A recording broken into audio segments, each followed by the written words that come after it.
And petrochemical plant in new strikes after Trump reprimand.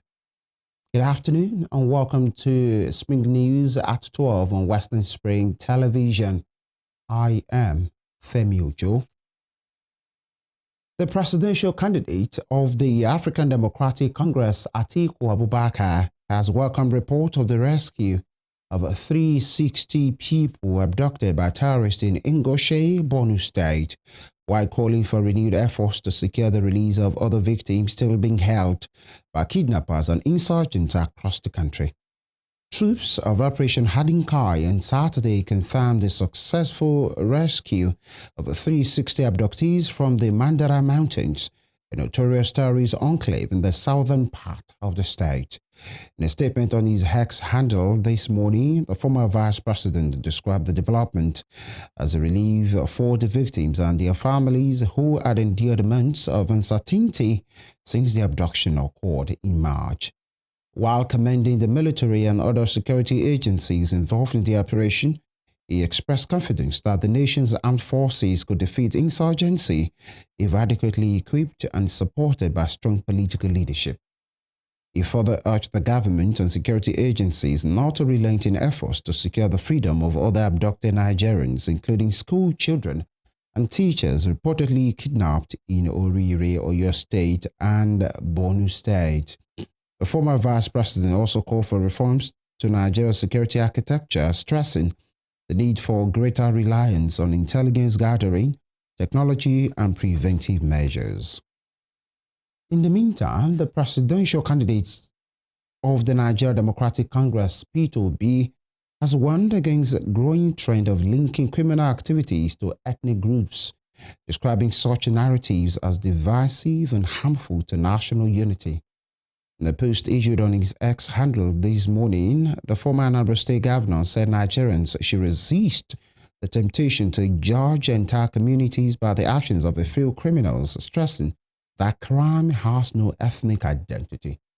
The presidential candidate noted that many Fulani people are currently facing such prejudices due to the actions of criminal elements who do not represent their communities. He argued that while Nigeria's ethnic groups are known for their unique culture, skills, and contributions, criminality should never be associated with any tribe. Mr. Obi further urged Nigerians to reject ethnic profiling and collective blame, warning that such practices fuel division and undermine efforts to build a more united country.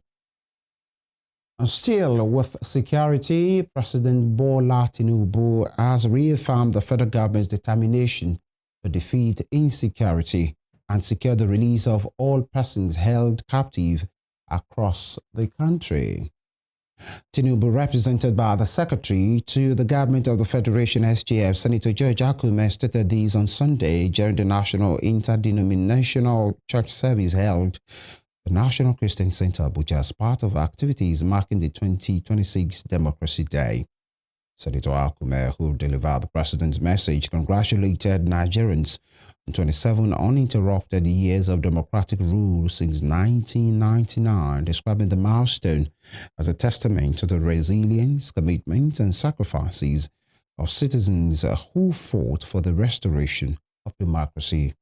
The President also reaffirmed his commitment to fulfilling his constitutional responsibilities and would double his efforts to ensure that the socio-economic difficulties currently confronting Nigerians are substantially reduced through the delivery of sustainable democratic dividends. On security, the SGF stressed that the safety of Nigerians remains a top priority of the federal government, describing the recent attacks and abductions as painful reminders that more work remains to be done. In Oyo State, the police command has said that the arrest of suspects linked to the abduction of Mrs. Olajide John Paul, the sister of former Minister of Power and her twin sons, has opened a major intelligence window into the operations of the wider kidnapping syndicate terrorizing parts of the state. The command said the successful rescue of the victims, the killing of 2 armed kidnappers, and the arrest of 4 suspects marked one of the most significant breakthroughs in recent efforts to dismantle organized kidnapping networks operating within the state on its environs.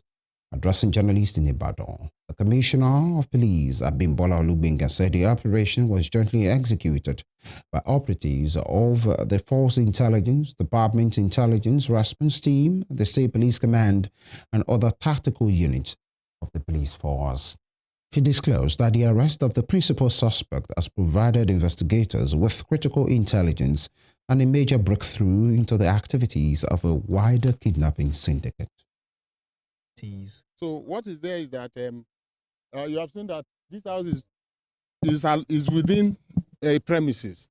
People have been seeing them coming in here without anybody reporting the conduct. And according to those who we have, the victims that we have interviewed, they said they will be hearing the happenings in the other compound, but they cannot come out. So obviously, what is there is that if you see something, you say. In continuation of mop-up and follow-up operations, the two principal suspects, Wale Abolalewa alias Oloro and Dari Yedele alias Solution, were taken into custody and are currently assisting investigators with critical information aimed at apprehending other fleet. The Nigerian Air Force has deployed an area surveillance aircraft to support efforts to rescue teachers and pupils abducted from Yawota and Hahoro Esiele communities in Orire local government area of Oyo State. Statement on Sunday by now spokesman Air Commodore Ehimen Ejodame said Governor Sheyi Makinde disclosed this during a course of visit by the representatives of the Chief of Air Staff, Air Marshal Sunday Aneke, and the Air Officer Commanding Logistics Command, Air Vice Marshal Abubakar Sule. Makinde said the Air Force responded swiftly after the abduction was reported by deploying a surveillance platform that has continued to provide intelligence to security agencies involved in the search and rescue operation. The governor also appealed to residents of the affected communities and the state at large to remain patient and support ongoing security operations. He assured them that all necessary resources were being deployed to ensure the successful resolution of the incident. Speaking on behalf of the Chief of Air Staff, Sule reaffirmed the Air Force's commitment to supporting efforts to secure the release of the abducted victims. In other news, several pupils and students across a total of 29 public schools in 4 wards of the Osogbo local government area of Osun State have been reached under the pilot phase of the school-based insecticide-treated net continuous redistribution approach.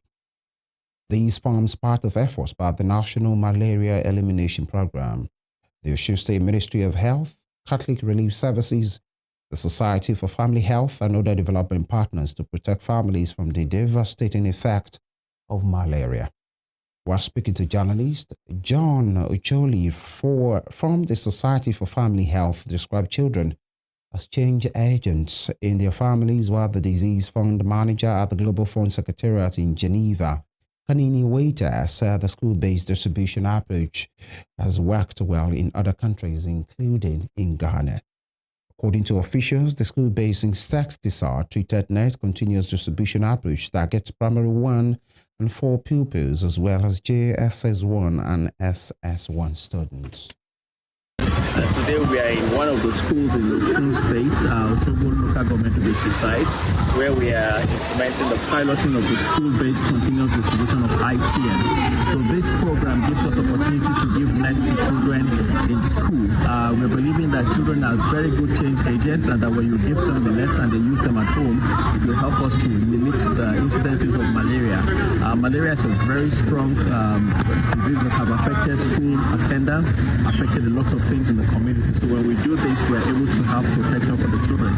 So Society for Family Health, working with Catholic Relief Services, with support from the Global Fund, the Robot Malaria Partnership, the WHO, have provided technical support to the Osun State government for us to distribute this net to a number of schools, about 29 schools in Osun State. Now this is the pilot.